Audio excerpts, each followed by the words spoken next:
Welcome ටු touch rose YouTube channel. ළමයි අද අපි හදන්න යන්නේ මොත්ත ජෙලි. පැකට් එකේ සඳහන් කරලා තියෙන විදිහට අපිට වතුර මිලිලිටර් 500ක් අවශ්‍ය වෙනවා. අපි ඒක හොඳට උණු කරගන්න ඕනේ. වතුර ඉතුරුවට පස්සේ අපි භාජනයකට ජෙලි පැකට් එක එකතු කරගන්නවා. වතුර ටික ටික තමයි එකතු කරගන්න ඕන ළමයි. මම මුලින්ම වතුර ස්වල්පයක් එකතු කරගන්නවා. ඊට පස්සේ ඒක හොඳට මික්ස් කරගන්න ඕනේ.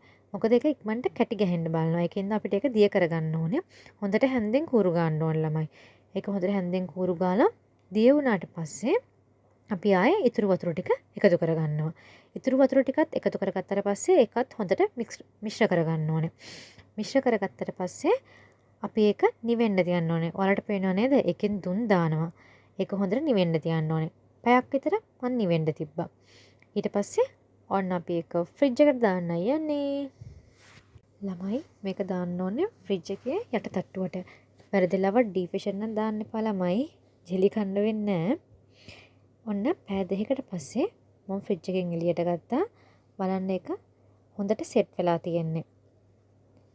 ඒක හොල්ලලා බැලුවට පස්සේ අපිට තේරෙනවා ඒක හොඳට සෙට් වෙලාද නැද්ද කියලා. දැන් ඔන්න අපිට තියෙන්නේ රස බලන්නයි. හදලා කොහොමද කියලා කමෙන්ට් එකක් දාගෙන යන්න.